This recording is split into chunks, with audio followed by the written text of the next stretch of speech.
அதிகாரியா போன உடனே அண்ணே ஒரு 500 ரூபாய் கூட கேட்பாங்களா? கேட்க மாட்டாங்க. புரியுதுங்களா? ஆனா அவர்கள் இழுத்தடிப்பு செய்வார்கள். புரியுதுங்களா? இந்த இழுத்தடிப்பு செய்வதற்கான காரணம் லஞ்சத்தை எதிர்பார்ப்பது. நீங்க லஞ்சம் கொடுக்காட்டி அந்த ஆவணம் சரியில்லை கடத்திடுவாங்க. ஒருவேளை 2 தடவை 3 தடவை நீங்க அலைஞ்சு அவன் அலைய விட்டாலும் பரவாயில்ல, நான் காசு கொடுக்க மாட்டேன் அலைஞ்சினா உங்களுக்கு இது ஆவணம் கொடுக்க முடியாது. நீங்க அடிப்படை ஆவணங்களை கொடுக்கல, இதுக்கான பேஸ் டாக்குமெண்ட் கொடுக்கல, கட்டி விட்டுருவாங்க. இங்க பாருங்களே, இந்த மாதிரியான சான்றிதழ்களை ஓசியா வாங்கி கொடுக்குற நாம் தமிழர் கட்சி எவ்வளவு போராட்டம் தெரியுமா?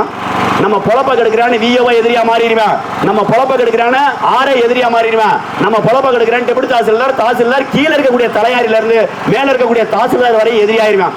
இப்படி எதிரிகளை சம்பாதிச்சாலும் பரவாயில்ல, தனி மனித தாக்குதல் நடத்தாலும் பரவாயில்ல, எனக்கு என்ன வந்தாலும் பரவாயில்ல, என் ஏரியா மக்களுக்கு, என் பகுதி மக்களுக்கு, என் ஊர் மக்களுக்கு நான் லஞ்சம் இல்லாமல் பட்டா சீட்டு, Aadhaar card, voter ID, ration card வாங்கி கொடுப்பேன் நிற்கக்கூடிய தம்பிமார்களை பெற்றெடுத்த இந்த ஊரு நாளே இல்லாட்டி 5 நிமிஷம் பேசிட்டு போய் தப்பு. இவர்களுக்காக பேசுறேன், இவங்களை அடையாளப்படுத்துறோம். இவர்கள் தான் முக்கியம். ஆமா, நாம நினைப்போம் எதுக்காகடா நம்மள்ட்ட விஓ ஆர்ஐ தாசில்தார் போலீஸ் எங்க போனாலும் லஞ்சம் லஞ்சம் கேட்கறான் இல்லை, ஏன்னு நினைப்பான். ஒன்னு தெரிஞ்சுக்கமா, இந்த விஓ ஆர்ஐ தாசில்தார் எல்லா பேருமே படித்து உண்மையாக தேர்வு எழுதி மட்டும் வந்திருந்தால் நம்மள்ட்ட லஞ்சம் கேட்க மாட்டாங்க.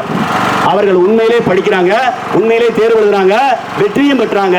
வெற்றி பெற்ற பிறகு அவர்களுக்கு இலவசமாக வழங்க வேண்டிய வேலையை இந்த அரசியல்வாதிகள் 3 லட்சம் கூட 5 லட்சம் கூட 10 லட்சம் கூட சொல்லி லஞ்சம் வாங்கிக்கிட்டு அதுக்கப்புறம் தான் வேலையை கொடுக்குறாங்க. நீங்க கொஞ்சம் சிந்திச்சு பாருங்க. ஒரு விஓஓ 20 லட்சம் ரூபாய் லஞ்சம் கொடுத்து விஓஓ வேலைக்கு வந்தா அவர் இலவசமா நம்மளுக்கு கையெழுத்து போடுவாரா அல்லது 500 1000 லஞ்சம் வாங்கிட்டு கையெழுத்து போடுவாரா? கண்டிப்பாக 500 ரூபாய் 1000 ரூபாய் கையெழுத்துக்கு வாங்கிட்டு தான் போடுவார். என்ன காரணம்னா அவர் 20 லட்சம் லஞ்சம் கொடுத்து வந்திருக்காரு. யாருக்கு? எம்எல்ஏக்களுக்கு, எம்பிக்களுக்கு, அமைச்சர்களுக்கு லஞ்சம் கொடுத்து தான் அவர் வேலைக்கு வந்திருக்காரு. அப்ப கொடுத்த லஞ்சம் 20 லட்சம் ரூபாய்க்கு வட்டி, அசலு, அடுத்து அவருக்கான சம்பளம், இது எல்லாத்தையும் பாத்தீங்கன்னா கட்டுப்படி ஆகல. வேற வழி இல்லாம மக்கள்கிட்ட லஞ்சம் வாங்குறாங்க. சரிங்க, இந்த எம்பிக்கு எம்எல்ஏ ஏங்க லஞ்சம் கொடுத்தாங்கன்னா, இந்த எம்எல்ஏவும் இந்த எம்பியும் பல 100 கோடிகளை செலவழித்து எம்பி ஆகுறாங்க, எம்எல்ஏ ஆகுறாங்க, அமைச்சர் ஆகுறாங்க. எப்படி செலவழிக்கிறாங்க? இந்த எம்எல்ஏ எம்பி எப்படி போய் காசுகளை செலவழிக்கிறாங்க? ஒண்ணும் இல்லாம ஓட்டுக்கு நம்மள்ட்ட காசு கொடுக்குறாங்க. நாளைக்கு தேர்தல்னா இன்னைக்கு வந்து சோத்தாங்கைக்கு தெரியாம நொட்டாங்கையில வச்சு திணிச்சு விட்டு போவாங்க. நம்ம என்னப்பா ஓட்டுக்கு காசு வாங்கிட்டோம், ஓட்டு போடுறது காசை வாங்கிட்டோம், யார் காசு கொடுத்தாலும் அவர் ஓட்டு போட்டு போயிடுறோம். நம்மளுக்கு தெரியலங்கம்மா, நாம 5 வருஷத்துக்கு ஒருக்க தேர்தலில் வாக்கு செலுத்த வேண்டிய நம்மளுடைய தார்மீக கடமையை செய்வதற்கு இந்த அரசியல்வாதிகள்கிட்ட லஞ்சத்தை வாங்கிடுறான். ஓட்டுக்கு 500 ரூபாய் 1000 ரூபான்னு வாங்கிடுறான். நீங்க கொஞ்சம் சிந்திச்சு பாருங்க. உங்க வீட்டுல 5 ஓட்டு இருக்கு, ஒரு ஓட்டுக்கு 1000 ரூபாய் கொடுக்குறாங்க, 5 ஓட்டுக்கு 5000 ரூபாய். 5000 ரூபாய் உங்க வீட்டுக்கு லஞ்சம் கொடுக்குறானா? இந்த தெருவில் எத்தனை வீடு இருக்கும்? இந்த ஊர்ல எத்தனை வீடு இருக்கும்? இந்த தொகுதியில் எத்தனை வீடு இருக்கு? இந்த வட்டம், இந்த மாவட்டத்தில் எத்தனை வீடு இருக்கும்? எத்தனை ஓட்டு இருக்கும்? அப்போ ஒவ்வொரு ஓட்டுக்கு 1000 ரூபாய், 2000 ரூபாய், 5000 ரூபாய், 10000 ரூபாய், 10 லட்சம், 20 லட்சம், 5 கோடி 10 கோடி சேர்தலை செலவழிச்சு ஜெயிச்சு வரக்கூடிய எம்எல்ஏவும் அமைச்சரும் முதலமைச்சரும் நம்மளுக்கு நல்லது செய்வாங்களா? மாறாக செலவழிச்ச காசை வட்டி முதலமா எடுப்பாங்களா? அடுத்த தேர்தலுக்கு செலவழிக்கிற காசு எடுப்பாங்களா? கொஞ்சம் சிந்திச்சு பாருங்க. இந்த நாட்டில் நடக்கக்கூடிய எல்லா வகையான லஞ்சத்துக்கும், எல்லா வகையான கொலைக்கும், எல்லா வகையான கொள்ளைக்கும், லஞ்சம், ஊழல், கொலை, கொள்ளை, பாலியல் வன்கொடுமை, கஞ்சா, சாராய விற்பனை எல்லாத்திற்கும் காரணம் அரசியல்வாதியோ, எம்எல்ஏவோ, எம்பியோ, கவுன்சிலரோ, மேயரோ கிடையாதுமா.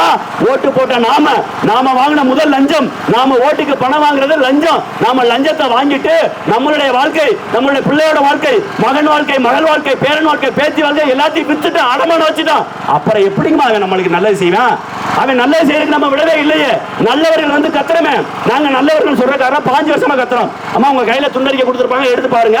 நாங்கள் படித்த படிப்பை விட்டு எங்களுடைய வேலையை விட்டு மக்களுக்கு பொதுநலம் செய்யறோம். 15 ஆண்டுகளாக தோத்துக்கிட்டே இருக்கிறோம். நாங்க தோக்குறதுக்கான காரணம் எங்களுக்கு நல்லா தெரியும். நாங்க ஓட்டுக்கு பணம் கொடுக்கறது கிடையாது. ஓட்டுக்கு பணம் கொடுத்தா லஞ்சம், லஞ்சத்தை கொடுத்தா வெற்றி பெற்று வந்த பிறகு லஞ்சத்தை மீண்டும் சம்பாதிக்க ஊழல் பண்ணணும், லஞ்சம் வாங்கணும். அரசியல் என்பது மக்களுக்கு செய்ய வேண்டிய சேவை. இந்த சேவைக்கு நான் ஏன்டா பணம் கொடுக்கணும்னு சொல்லி இந்த பணம் கொடுக்கும் நிலைமையை மாற்றணும்.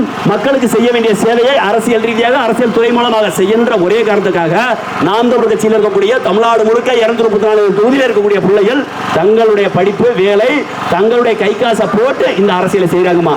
நாங்க எப்படிமா உங்களுக்கு நல்லவர்களா இல்லாம போயிட்டோம், நாங்க எப்படிமா உங்க கண்ணுக்கு தெரியாம போயிட்டோம்? அதுக்கு ஒரே காரணம், நாங்க காசு கொடுக்கலாமா?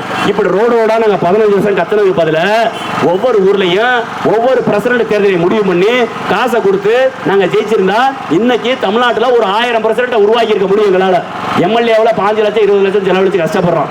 இந்த 20 லட்சத்தை பஞ்சாயத்து போர்டு எலெக்ஷன்லயோ இல்ல உள்ளாட்சி தேர்தலில் ஒரு வார்டு கவுன்சில் நின்றாக்க உறுதியா ஒரு வார்டு காசு கொடுத்து ஜெயிச்சிடலாம். ஓட்டுக்கு 300 ரூபா கொடுத்தோம்னா ஜெயிச்சிடலாம், ஓட்டுக்கு 500 ரூபா கொடுத்தா ஜெயிச்சிடலாம். இந்த விவரம் தெரியாத பிள்ளைங்க நாங்க இல்லைங்கம்மா. இல்ல இந்த கட்சியில வந்தோம், நாம் தமிழர் கட்சியில வந்தோம், நல்ல பேரை சம்பாரிச்சோம், புகழை சம்பாரிச்சோம், உலகறிய தெரிஞ்சுட்டோம், நல்லா நத்த சிவசேகரன் நல்லா தெரியுதா. இப்ப அதிமுக காரன் 5 கோடி ரூபா கொடுக்குறேன், திமுக காரன் 10 கோடி ரூபா கொடுக்குறேன். அது வேட்பாளராக இருந்து வேட்பாளர் ஆன பிறகு தேர்தலில் போட்டியிட்ட பிறகு மாறினோம்னா 5 கோடி 10 கோடியா மாறும்.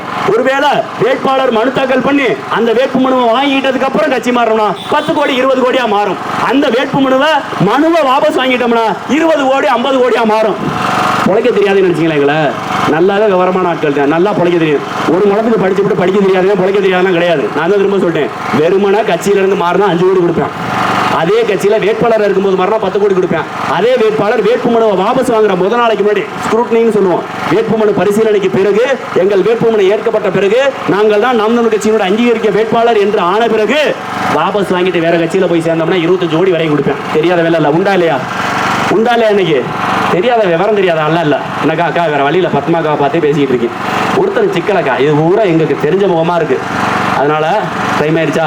எனக்கு ஆயிடுச்சுன்னு ஆசை. பாவம் இந்த அண்ணன்மார்களுக்காக நம்ம கொஞ்ச நாள் வச்சு பேசணும் வேண்டியதை கொடுத்துடவா?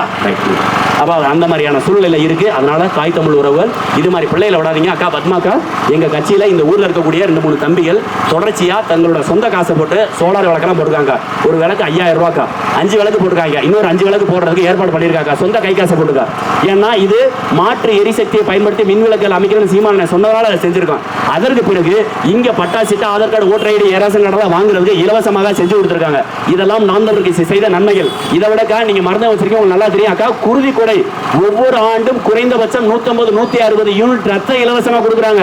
யாரெல்லாம் மக்கள் பாதிக்கப்பட்டிருக்காங்களோ அங்கே போய் அரசு மருத்துவமனையை தனியார் மருத்துவமனை அங்கே போய் கட்டணம் இல்லாமல் எந்த கட்டணம் வாங்காம போக்குவரத்து செலவு கூட வாங்கிக்கிறாம இலவசமாக யாருன்னே தெரியாத நபர்களுக்கெல்லாம் போய் ரத்த தானம் செய்கிறார்கள். என் தேசிய தலைவர் பிரபாகரனுடைய பெயரை சொல்லி, எங்க அண்ணன் சீமானுடைய பெயரை சொல்லி, எங்கள் உயிரினும் மேலான விடுதலை புலிகள் இயக்கத்தை சொல்லி, எங்கள் உயிரினும் மேலான நாம் தமிழர் கட்சியினுடைய பெயரை சொல்லி இந்த ஊரினுடைய பிள்ளைகள் ரத்த தான முகாம் நடத்துகிறார்கள், ரத்த தானம் செய்கிறார்கள். 24 மணி நேரமும் எந்த மருத்துவமனை கூப்பிட்டாலும் இலவசமாக வந்து ரத்த தானம் தர்றாங்க.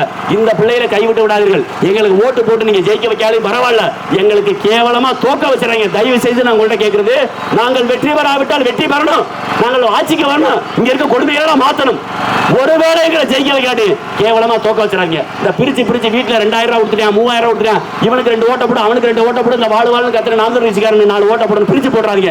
தயவு செய்து நீங்கள் நியாயவாதிகளாக நல்லவர்களாக இருப்பதால் தான் இந்த மக்கள் இந்த லஞ்சத்தை வாங்கிட்டு ஓட்ட போட்டுறேன், நைட்ல காசை கொடுத்துறேன் வாங்கிடுறான். 5 வருஷம் செஞ்ச கொடுமையெல்லாம் மறந்துட்டு நைட்டு கொடுத்த காசுக்கு காலையில விசுவாசத்தை காட்டிட்டு போயிடுறேன். தயவு செய்து அந்த தவறுகளை செய்யாதீங்க. உங்க வீட்டில் இருக்கக்கூடிய மொத்த ஓட்டையும் நாம் தமிழர் கட்சியுடைய விவசாய சின்னத்துக்கு போடுங்க. நீங்க இப்ப போய் ஓட்டு போட போகையில பெட்டியில பார்த்தீங்கன்னா 3வது இடத்துல இருக்க மறந்துடாதீங்க. எங்களுடைய சின்னத்தை ரொம்ப டல்லாத்தையும் போட்டு வச்சிருப்பாங்க. தேர்தல் ஆணையமே இந்த வேலையை புரிஞ்சு, ஏன்னா தேர்தல் ஆணையம் வானத்துல இருந்தாலும் குதிக்கல. இங்க இருக்கக்கூடிய ஆளுங்கட்சியோட வருவாய்த்துறை அதிகாரிகள் தான் தேர்தல் துறை அதிகாரிகளா மாறிடுறாங்க. அதனால அவர்கள் ஆளுங்கட்சியினுடைய ஆதரவாளர்களோ எதிர்கட்சியுடைய ஆதரவாளர்களோ இருப்பார்களே தவிர எங்களுக்கு ஒருபோதும் ஆதரவா இருக்க மாட்டாங்க. எங்களுக்கு ஆதரவா இருக்க வேண்டிய தேவையில்லை. நியாயமா நடுநிலையா தேர்தல் அதிகாரியா இருக்கணும். அதை அவங்க செய்ய மாட்டாங்க. கண்டிப்பா எங்களுடைய சின்னம் டல்லா டம்மியா தான் தெரியும், மங்களா தான் தெரியும். இருந்தாலும் தேடி பிடிச்சி பட்டணம் தேடி பிடிச்சி 3வது இடத்துல இருக்க ஓட்ட போட்டுருங்க. நாம் தமிழர் கட்சி விவசாய சின்னம். இவ்வளவு நேரம் இந்த ஊர்ல உழைச்சா தம்பிமார்கள் எல்லாருக்கும், அண்ணன்மார்கள் எல்லாருக்கும் மனமார்ந்த நன்றிகள், மனமார்ந்த நன்றிகள்.